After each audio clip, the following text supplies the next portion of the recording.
SJC-12274, George Caplan and others, v. Town of Acton.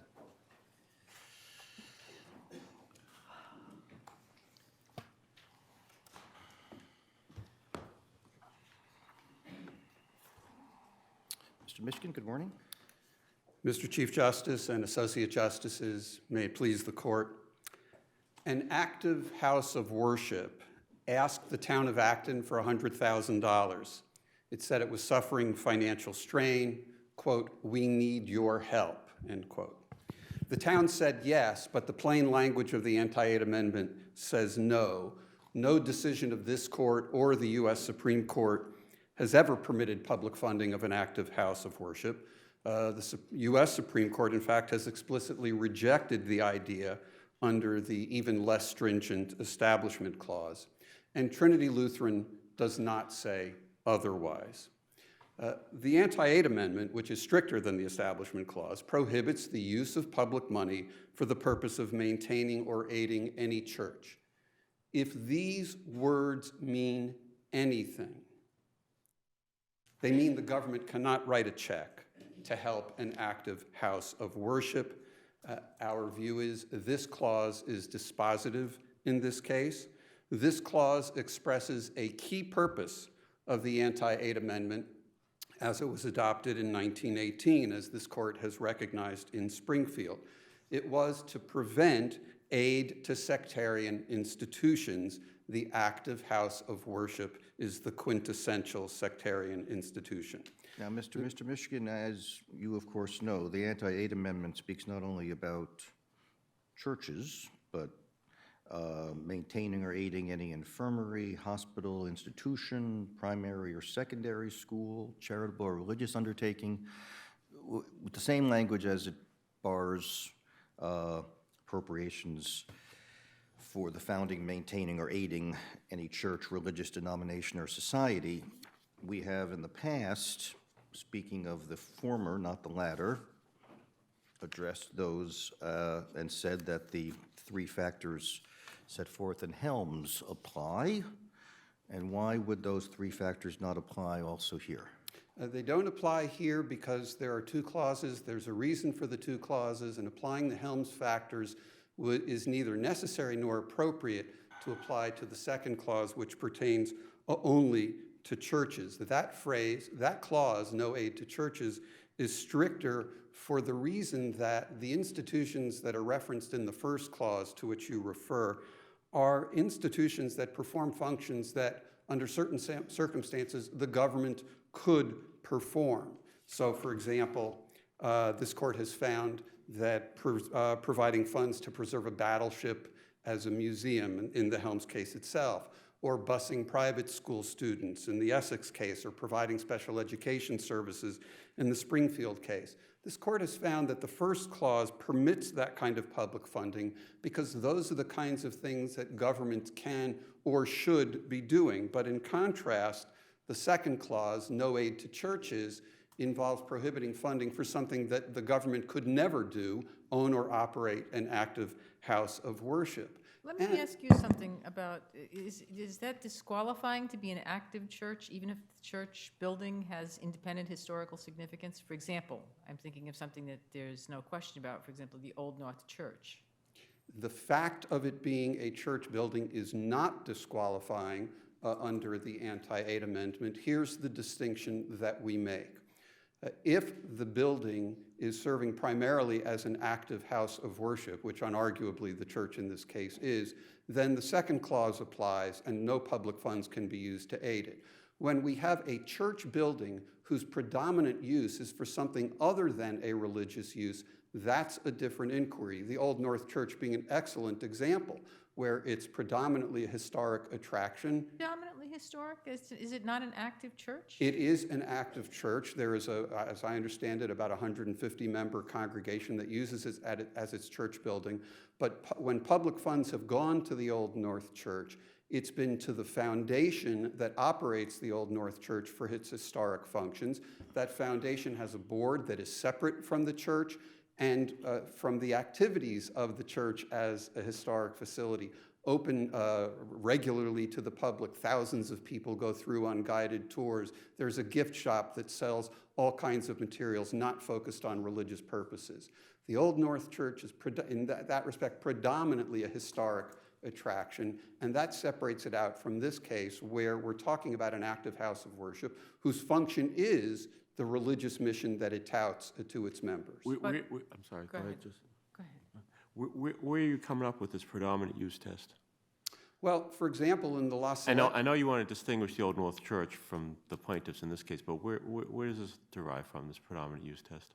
well, we know from the Establishment Clause cases there are two things that are at the core of establishment concerns, and of course that's not as stringent a test as the Anti-Aid Amendment. But we do not fund the salaries of ministers at churches, and we don't fund the building or rebuilding of those buildings where they preach.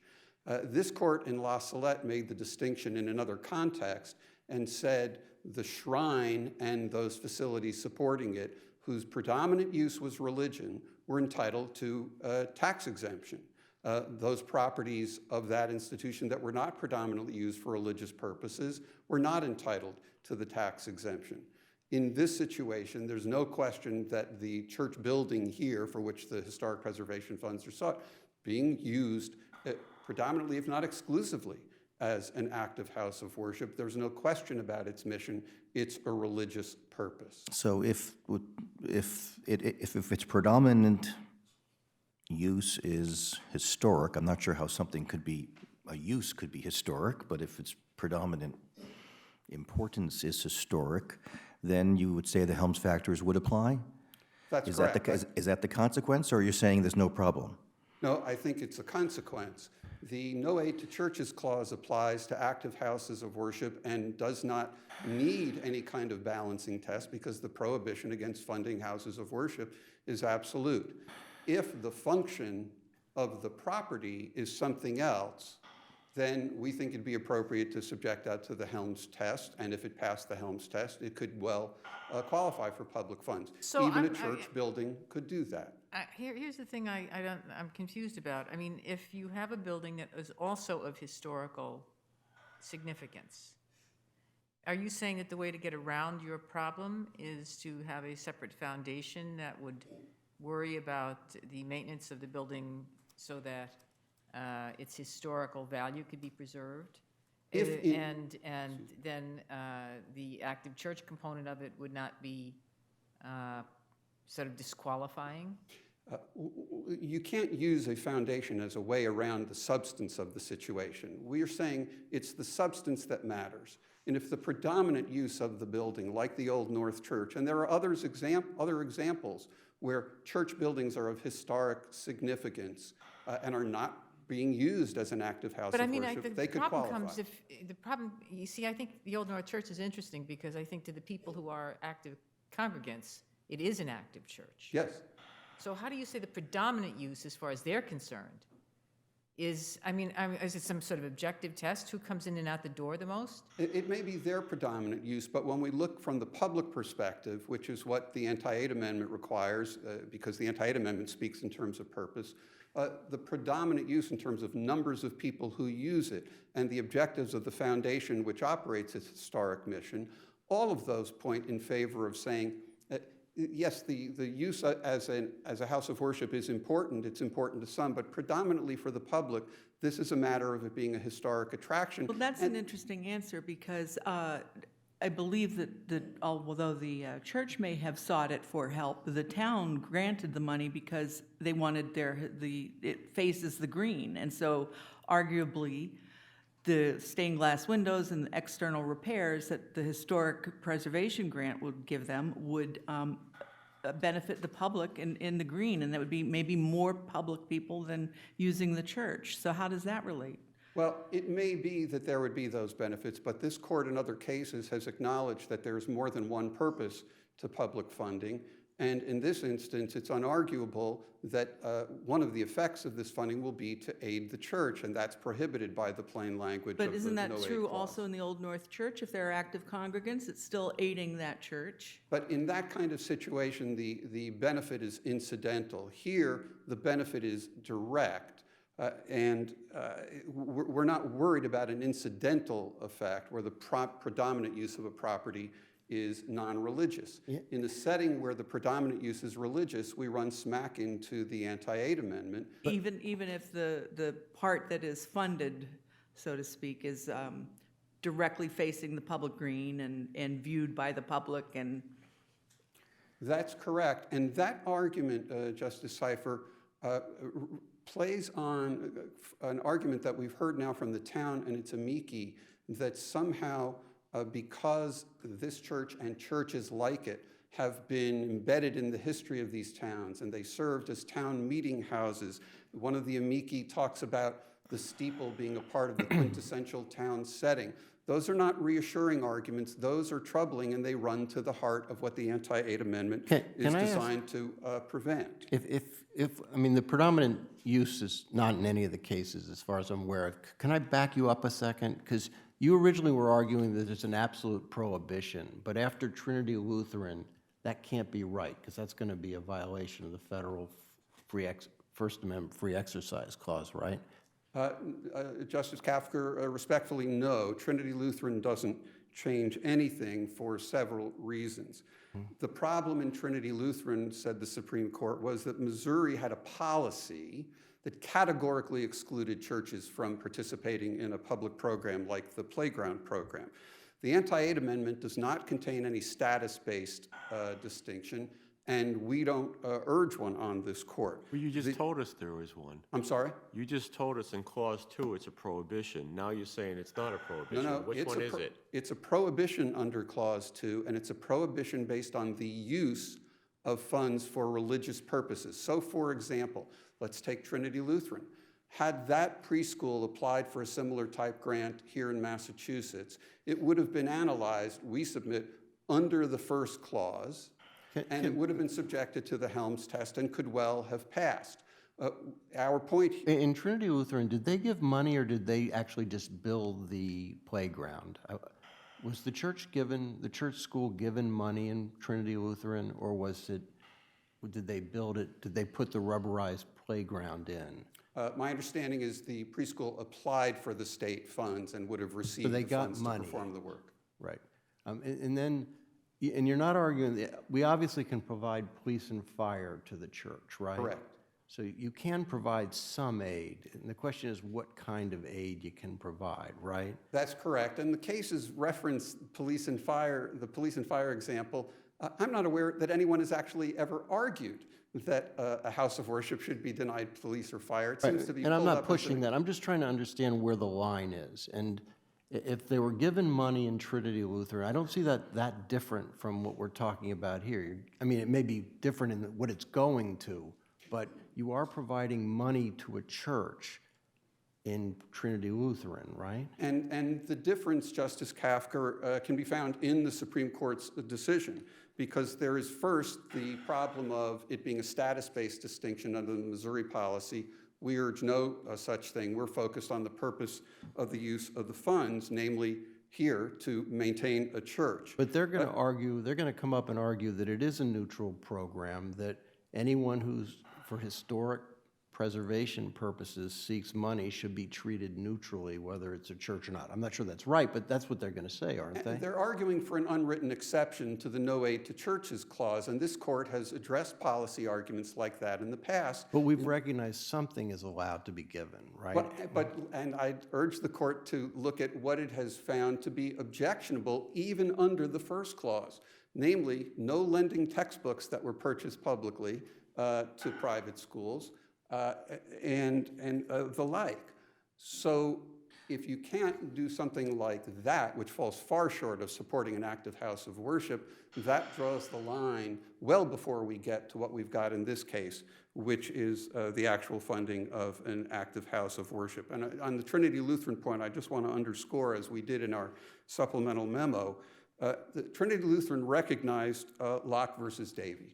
And Locke versus Davy made the important distinction and said some things are essentially religious endeavors, and two of them are paying the salaries of ministers at the churches and paying for the building or rebuilding of the churches But where in Locke, they preach. in Locke, they say it would have been okay, right, to pay for the student to go to a theological institution if he wasn't studying to be a minister, right? Because anyone can take courses like that. It was crossing the line into getting the degree which indicated the predominant religious purpose. The public doesn't pay for the training of ministers. You don't have much time, but I'll give you a little bit extra time to address this issue. Let's assume for the moment that we do apply the Helms factors. Do you still win? We do, Mr. Chief Justice. Quickly, the type of spending that the Anti-Aid Amendment was intended to prohibit. This is aid to a sectarian institution. The town says mainstream churches. And I ask, what is a mainstream church? Is that something that the town decides, the town's voters? I suspect no court wants to be in the position of answering that question. Touting value to the community over time, they say the predecessor to this church was established by the town of Acton. But it surely can't be the case that a church that was established when establishment was permitted or required now gets a leg up on public funding at a time when establishment is prohibited. What about a house of worship that elects not to participate in the life of the town for theological or other reasons? Massachusetts feels so strongly about this, about keeping religion outside of this political realm, that the Constitution prohibits using popular initiatives to amend the Constitution regarding matters of religion. That's the type of spending element. Secondly, substantial assistance. Surely $100,000 is substantial, and we know that because the church pleaded for it as almost an existential matter. We need this money to continue doing what we're doing. And finally, on the purpose element, you've heard from me in part on that. The key thing is there's more to one purpose for this kind of spending. The court has recognized that, and the town recognized it in the town warrant, where it said that this grant will, quote, protect the resource for its intended use. In Bloom, this court found that the textbook loan scheme would use property, and the effect would be to aid schools in their teaching function. With respect to the $100 cash stipend to all private school students in one of the opinions of justices' cases, the court said it would have the practical effect of aiding private schools. Clearly, one of the effects of this funding will be to sustain this active house of worship in its religious functions. All right, thank you. Thank you.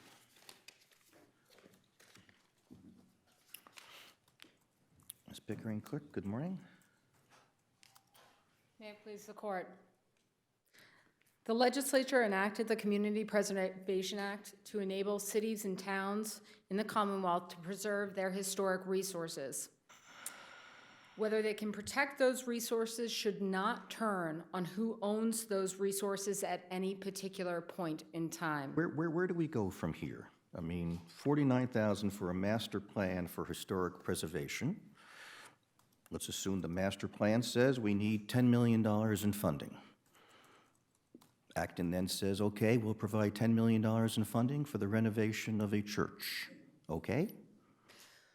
It depends on the analysis of that application under the Community Preservation Act. So the Community Preservation Act lays out the criteria of what is eligible for funding, and it only allows 4 purposes of that funding. That is affordable housing, open space recreation, and historic preservation. Now, if the application sets forth in compliance with the CPA that there is historic merit and there is a need for that preservation, then it is up to the Community Preservation Committee in those towns to determine whether those funds are available and whether they want to expend those funds. But And then a Catholic church comes and says, we wished our church to be renovated too. We think it historic in nature, the first Catholic church in Acton. We want $10 million. Legal?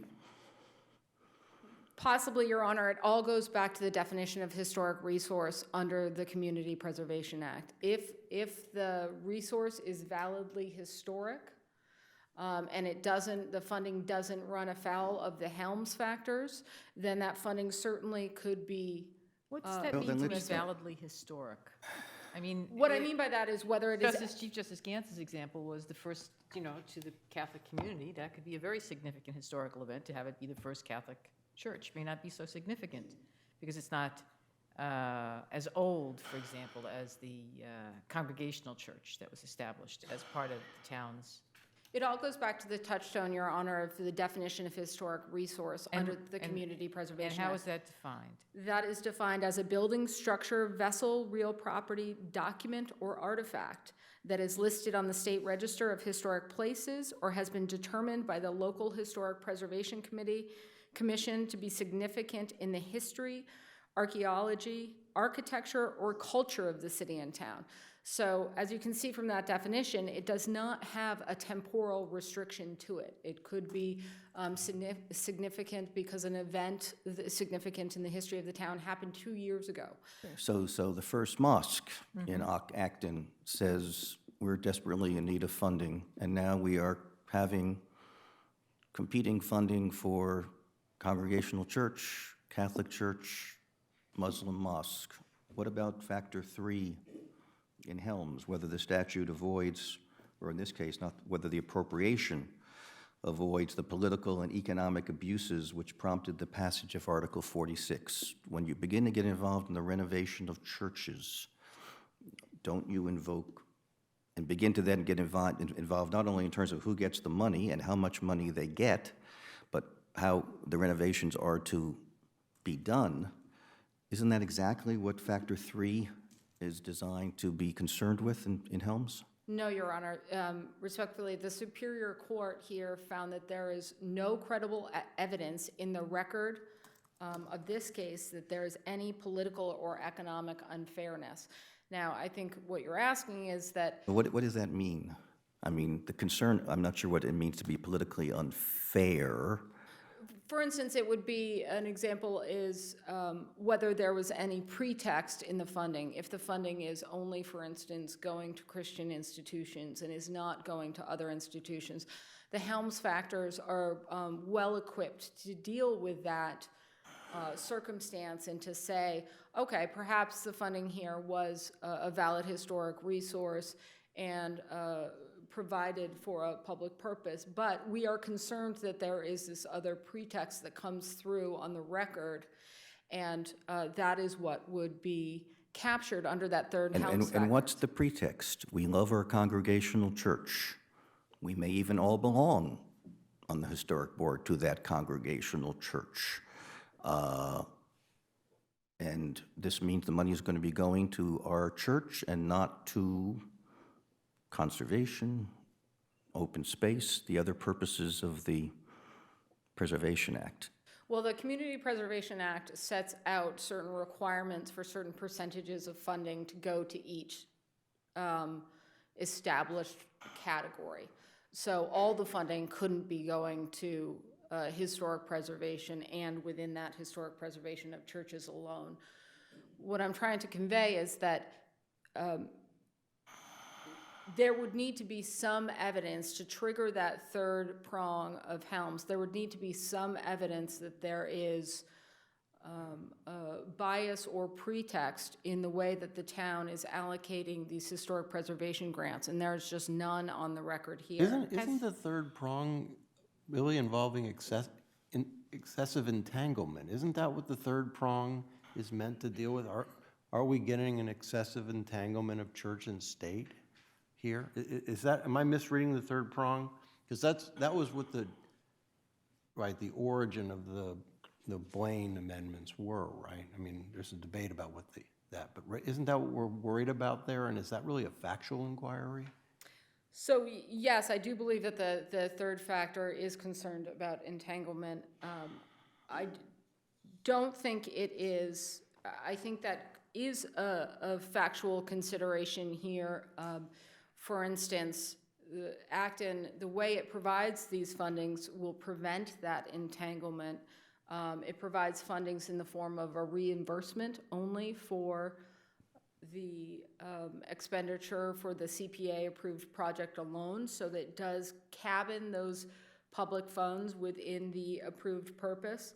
But, I mean, But there's, But, I mean, for example, in this case, you've got funding for the stained glass windows, right, which have a religious message associated with them, right?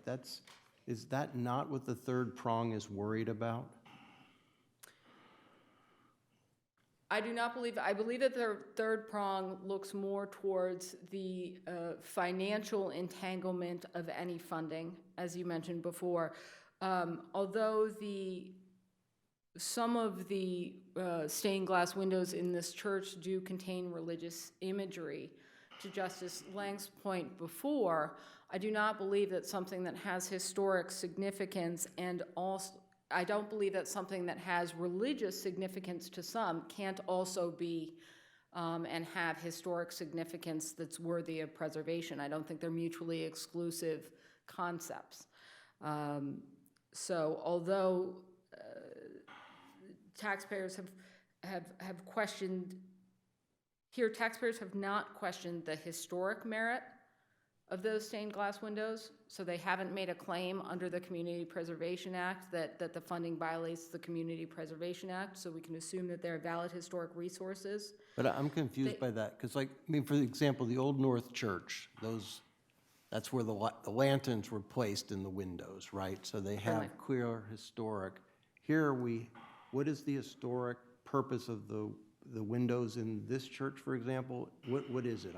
Well, the historic windows are part of a historic building. The buildings have been recognized, and the record is replete with information about the fact that these buildings, again, there's multiple buildings. It is not just the church. It is also two historic residences that are owned by the church.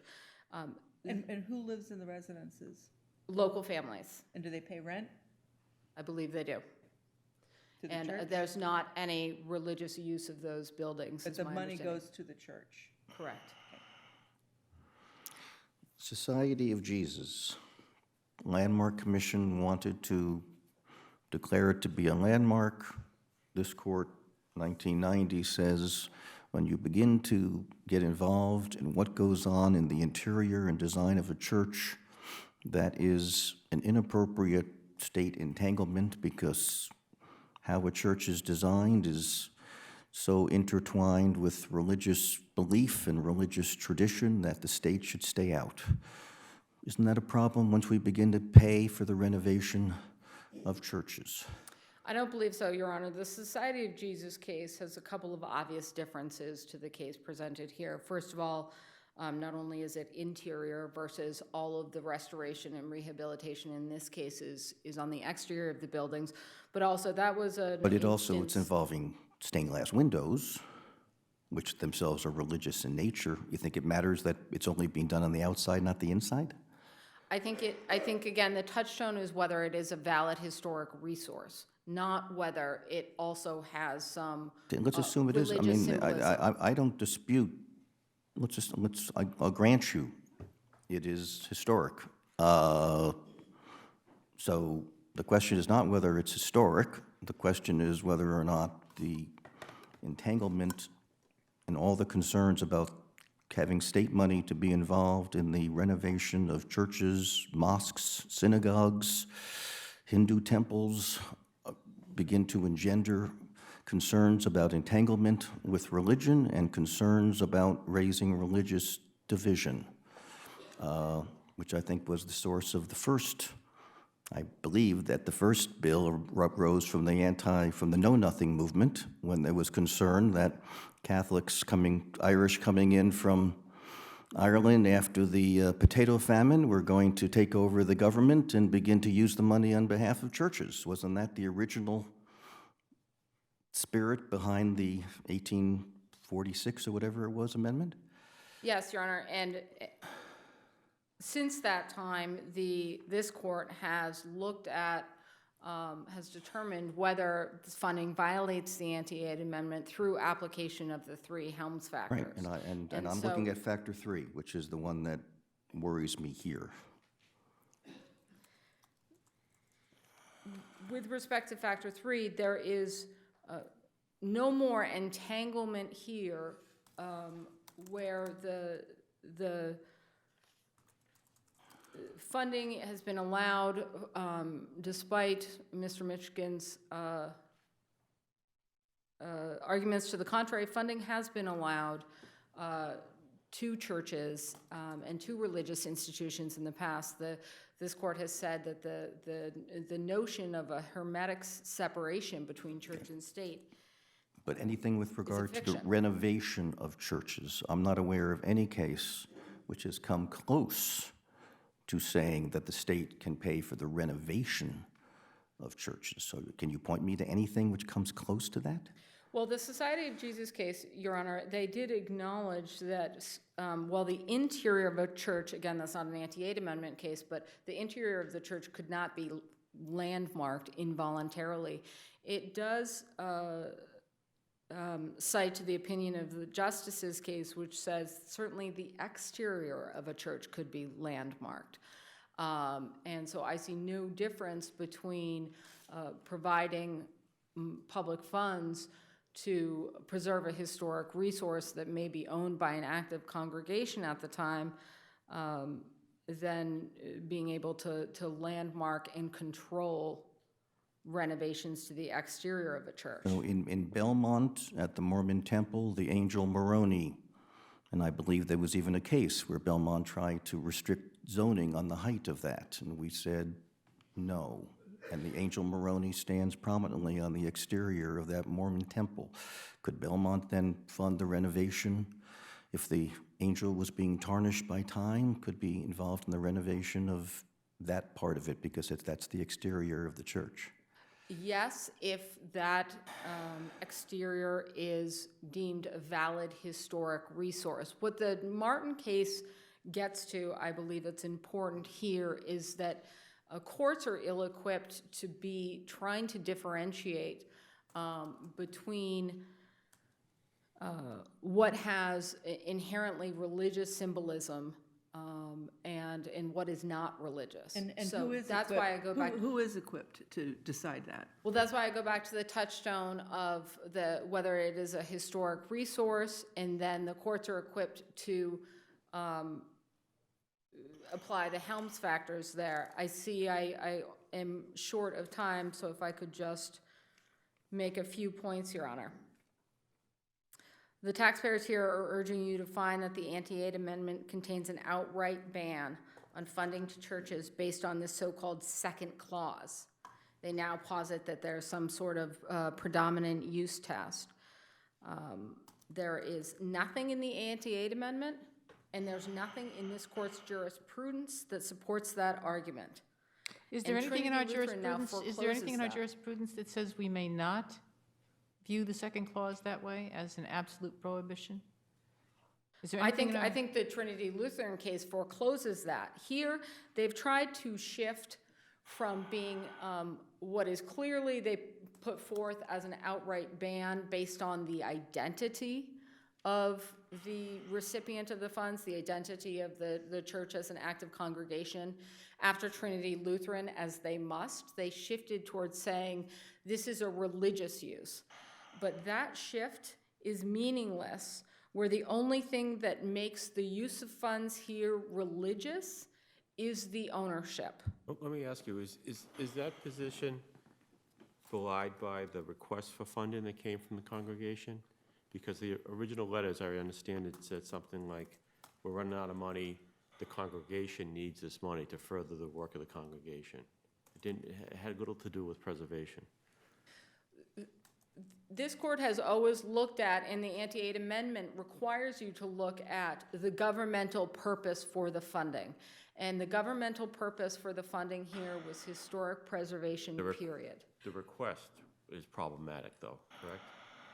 The request and the reasons behind an applicant's motives are irrelevant. I think the Boston Redevelopment Authority case sets out the fact that if the statute sets forth clear standards and the governmental authority follows those standards, then the motive of the applicant is irrelevant. It was irrelevant to Acton here why the church needed the funds. They looked at the historic merit, the need for preservation, and whether the project complied under the terms of the Community Preservation Act. I have one other question before you go. Can you explain to me this restriction or this historical covenant or restriction that runs now with this grant on the building that the state has an interest in? What does that actually mean? Certainly, Your Honor, that's a great question. The historic preservation grants, under the historic preservation grants within the CPA, the statute requires the town to obtain a preservation restriction. A preservation restriction is a legally binding document that is recordable against, in this case, the title of the property, and allows the town to protect its investment and enforce the restriction regardless of who owns that building at any time in the future. The La Salette case is interesting, as referenced by Mr. Michigan. In that case, in La Salette, it found the conveyance of a conservation restriction on open space. This court found that that was a significant enough factor to determine that the dominant use of that land thus was conservation. Similarly here, the exterior of this church would be protected with the historic preservation restriction for the purpose of preserving the exterior of that church. Does that and for have no any other purpose. implications for ongoing maintenance? Excuse me? Does that have any implications for the state to be obligated with regard to ongoing maintenance? Absolutely not, Your Honor. Under the Community Preservation Act, funds are not permitted to maintain a church. They are only permitted. What if the window breaks? They are only permitted to restore and rehabilitate and acquire historic resources, not to maintain them. The legislature very clearly was aware of the anti-aid amendment when it drafted the requirements under the Community Preservation Act. So once they build, they can't touch. They could certainly come forth for additional Community Preservation Act funds for a valid. Well, they can ask for more money, I understand that, but once they get the money and renovate, you're saying that you then basically say you now require them to agree that they're not going to change what they've done. Correct. The governmental investment in the historic preservation of that building is protected by the preservation restriction. And why does that not run headlong into Society of Jesus in New England versus Boston Landmarks Commission, where the Boston Landmarks Commission wanted to say you can't change what you have done because it is a landmark, and now you are doing precisely the same thing? Two responses to that, Your Honor. First of all, again, Boston Landmarks was an involuntary imposition, as opposed to here, the church is coming forward and saying, we would like these governmental funds, so we are willing to voluntarily grant this preservation restriction. In addition, the landmarks case is limited to the interior of a church. The exterior of a church can be protected with the imposition of a landmark designation, just like a historic preservation restriction in this case. And and it was my own fault because I perhaps didn't let you finish earlier, but isn't there a special concern when one gets involved in the renovation of a church, given the religious meaning in terms of the architecture and design of a church, or for that matter, a synagogue, or for that matter, a mosque or a temple? Again, if there is a valid historic and public purpose, meaning it's got independent historical significance apart from religious significance, then it could be eligible for funding. I think it would be a rare circumstance that something on a church interior and renovation of a church interior is going to be of significance to the public. But if there is a bona fide historic significance to that project that is available and open to the public and furthers a clear public purpose, separate from any religious use of the money, then that may in fact be permissible under the CPA and the anti-aid amendment. Can I just ask a question about whether or not it is in any way reviewable, this notion of whether or not something is of valid historical significance or valid historic resource? You say that courts are not the ones that are in the best position to evaluate that, but Justice Cipher never really got an answer to her question about who is. No, certainly, Your Honor, I didn't mean to indicate that courts were not capable of evaluating the historic significance. When I referenced the Martin case, my intent was to say determining whether something is religious or not is not permitted under the Martin case. Determining whether something is validly historic is something these courts could do, and they could do in this case if the appellants had in fact said that the funding here violates the Community Preservation Act. They have not made any claim that the funding here violates the Community Preservation Act as not eligible because these are not valid historic resources. No, let me put it another way. If you have something that is found to be an historic resource like this church, but for example, there were a pattern of not finding other religious buildings like a mosque or the Catholic Church to be of valid historical importance. Does that somehow, and you know, this one meets the definition, but the others might have too, depending on what you view as being valid and historic.